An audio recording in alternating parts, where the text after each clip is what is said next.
Hey folks, it's another episode of ADHD in a Hurry. Again, my name is Dustin Horvath, your host. I welcome you back to this podcast, or if you're new here, thank you so much for taking the time to check me out. Today's episode is focusing on failure and what you can do as a person with ADHD to mitigate the effects of it, while also giving yourself some grace and potentially even learning some things about yourself in the process. The reason I bring this up is that no one likes to think about the areas in which they've messed up. I can think of probably hundreds of instances where I have had setbacks or straight up failures in my life.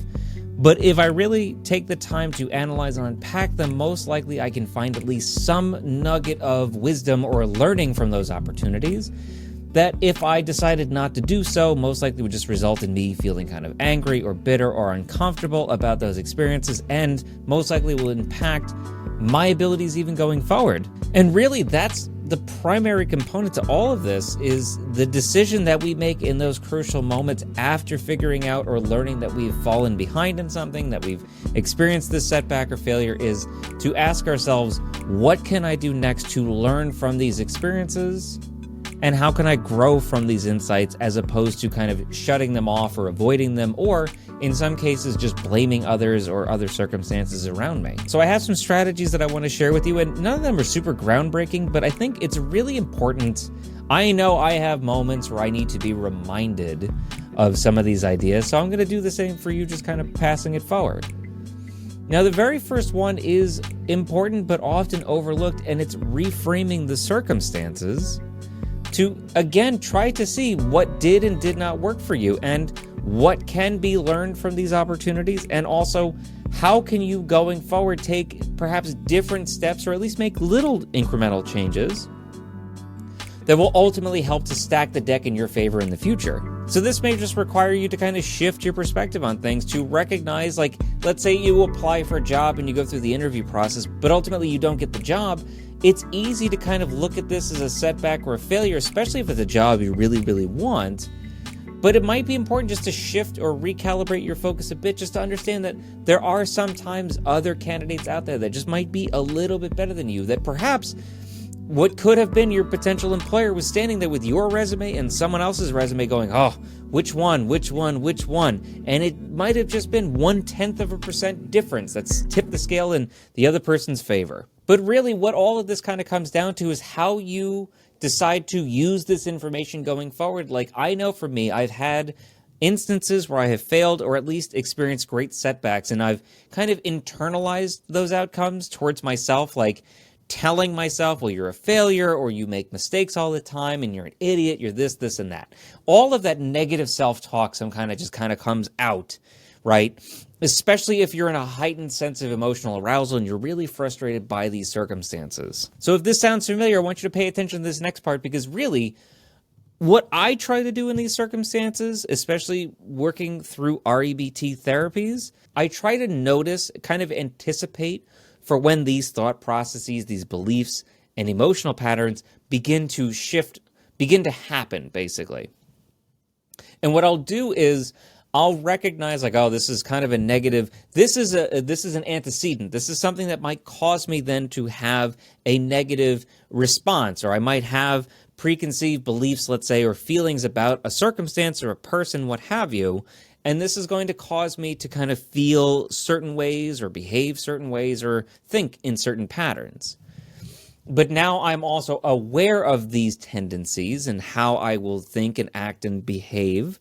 So I will also try to preemptively stop myself from doing it if and whenever possible. But there might just be times where I might feel a certain way about something, and there's no shame in allowing myself to feel those feelings for a bit, to kind of let them basically wash over me like waves on the beach, as it were. But just recognize the fact that just because I feel this way does not mean it is necessarily true. I'm going to continue to reframe my perspective on situations, and at the same time, I'm going to acknowledge to myself the areas and celebrate what I did really well, or at the very least, acknowledge to myself that I tried to do something.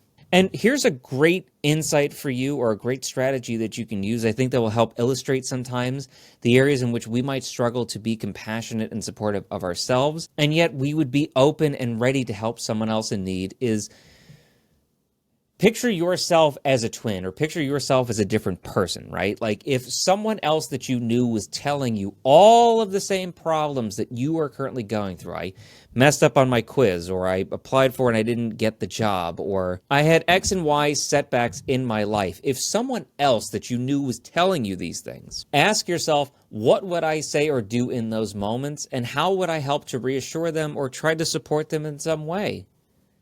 You are capable of coming up with ideas and reframing things and having insights and experiences and demonstrating resiliency. It's just sometimes when it comes to you helping you, for whatever reason, we have kind of this mental roadblock, as it were. Maybe it's low self-esteem, maybe it's low self-efficacy, whatever it might be, we sometimes have internalized this mindset of, well, I don't deserve it, but I want to help other people. And I think that's sometimes that maladaptive, problematic self-talk systems and belief patterns that kind of make their way into and rob us of joy or opportunities to learn and insights that might cause us to stagnate as opposed to grow. So there are other components that you can factor in as well. I also want you to consider, in what ways does ADHD play a specific factor in your life?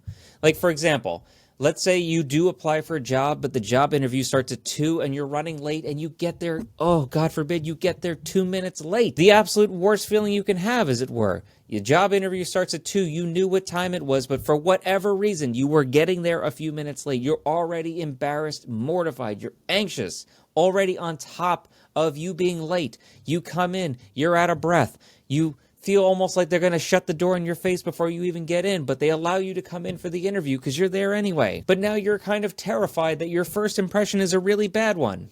Regardless of the outcome of that experience, it is important to note to yourself, what are your tendencies? What are your strengths? But also, what relative areas of weakness or struggle do you have in relation to ADHD or anything else?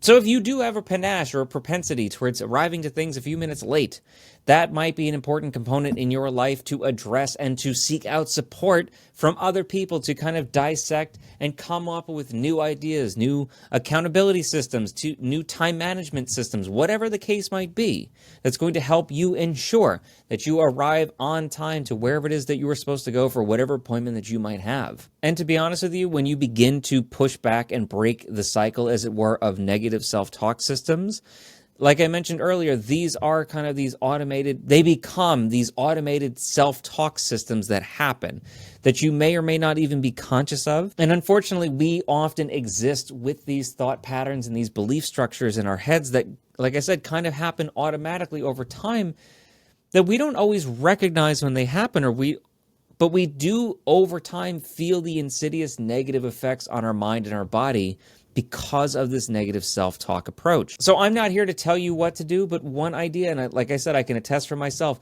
using a therapist, talking to a professional, in this case, someone who's trained with a background in ADHD and CBT and or REBT, has been a tremendously positive change in my life in the last 9 or 10 months. And really, what's so great about this approach is that it gives you the opportunity to really address these maladaptive thought processes and belief systems and emotions, everything that informs behavior in this vicious circle, for you to identify and recognize what the antecedents are. What is the potential cause or purpose behind what it is that you're thinking, feeling, or doing? And then over time, for you to unpack, untangle, rewire, come up with and implement new strategies and tools to build up your toolkit. I talked about being eclectic in your approach and never poo-pooing, or try not to poo-poo a new novel idea because you never know how it might help you. But it's also recalibrating the shoulds into the wants. It's you re-establishing and re-identifying what it is that you actually want in your life and to follow those aspirations, but to reframe things into wants as opposed to oughts and shoulds and have-tos. And over time, all of this combats the all or nothing, the perfectionistic tendencies, the black and whites, everything that's kind of part and parcel with aspects of ADHD over time. And again, it's not a perfect system. I'm not a perfect person now. I haven't solved ADHD, as it were. But I am more attuned to what my thought patterns, belief systems, emotions, behaviors, everything, how all of this is kind of interconnected, and what pushes and pulls me in different directions, but so that I have more of a systemized sense of control over order and locus of control of what I do and what I do and do not allow to affect me. I think all that made sense. Now, there's some other components too, like your expectations and how well you're able to focus on and maintain your focus on the bigger picture here. So long-term planning and long-term goals are also going to help you build up resiliency and shore up a sense of responsibility and buy-in when it comes to you dealing with these setbacks and problems or failures. Like, for example, I love teaching and I love public speaking and I love lecturing. So whenever I have a section of a lecture or perhaps a whole lecture just doesn't quite go the way I thought it would, like I'm not at my best, or perhaps my ideas are just not quite getting out exactly how I wanted, or perhaps my audience or the students that I'm teaching just aren't particularly interested in what I'm talking about, I'll have opportunities where I'll leave that session, that lecture, or that public speaking event and go, oh, well, it was okay, it wasn't my best, but you know what? Not everything is going to be my fault or my problem, as it were. And I can't make everyone love me all the time, right? I can set my expectations somewhat more realistic, but also expect of myself that I'm going to give whatever audience I have everything that I have and my best efforts to ensure that I am not wasting their time or my own. And really, a lot of this reflects kind of this growth mindset that over time, my success is not going to be a straight shot up. It's not going to be linear, right? It's going to be peaks and valleys. It's up and down and all that other stuff. And sometimes you're going to experience consecutive failures or setbacks. But as long as you continue to try, that shows that you are trying to accomplish something, as it were. And I don't know about you, but I realistically have probably learned more valuable real-life information from setbacks and failures than I have from the times where I've really done well. Yes, of course, it feels great to put a lot of time and energy into something, and you are ultimately successful, like you get the A on the test or whatever. But I've had instances where I've really messed up, and it's really kind of helped me to learn more about my tendencies and propensities towards doing or not doing certain things, like how much time I allot for myself to get things done, or the difficulties that I often have when it comes to reaching out for help when I'm struggling. But like I said, in my time comparative to when I was 20 to the time where I'm almost 40 now, I've learned a lot more about myself and compensatory strategies because of these experiences and my unwillingness to give up. So your experiences, your toughness, your grit, your tenacity is all going to help you foster resiliency. But how well you can cope and manage and use humor systems, let's say, or support networks, to reach out, to get that guidance and support, sometimes to get the hard news, right? And sometimes it just might mean that you have to recalibrate what is realistic to you in this time period in your life. Like, for example, I knew this girl in my undergraduate program as an education major. Every time she'd have to give a presentation, she basically would fall apart in front of us. It was kind of painful at times to watch, but you could see that she was clinging to this idea that she was going to become a teacher. But when it came to doing the research, the studies, writing papers, all of those things, she was like top of the class every time. But over time, this kind of showed to her that she had certain acumen that could be really beneficial to students, just not in a teacher capacity, not standing in front of the class giving presentations. But she could recalibrate and use her background in science and those abilities towards becoming a really proficient educational researcher. So in those moments, she probably had some reflection time, probably a person or people that she was talking to and considering alternative ideas if education wasn't going to work. And she ultimately did make that change, and I'm sure she was much happier for having done so. So realistically, what can you and I do about all this? Right now, you can practice gratitude and grace towards yourself. You can recognize and highlight to yourself the things that you do really well, and what are your strengths and your passions, your interests, everything that kind of drives you in a certain direction, as it were. These are ways for you to build up that self-knowledge and for you also to learn how to advocate and communicate those systems to your supporters, for you to advocate this to new people in your life and potential new employers, new professors, etc., but also for you to use and demonstrate those abilities for potentially other people with ADHD or other neurodivergent folks, so that they can also be inspired by you and you can find inspiration from others as well. So in those moments, acknowledge to yourself what may not have worked, but also recognize to yourself the efforts that you put into something, that you gave a damn and you tried, even if you came up short. Also recognize to yourself that you may strike out once, but there are going to be plenty of other at-bats and opportunities for you to learn, calibrate, refine, and become a more proficient batter, as it were. But sometimes you're just going to get a bad call, or you're going to get a bad beat on a pitch. It's just going to happen. And at the same time, you can draw inspiration from others and be an inspiration to others as well. You just may not even know it. So keep your head up, stay optimistic as much as possible, talk with others, keep those communication systems open and vibrant, reach out for help, subscribe and follow me on social media and whatnot, and share my stuff. I'd really appreciate that too. And check out Ben Backus. Check him out at benbackusmusic.com. That's where you hear the music for my podcast.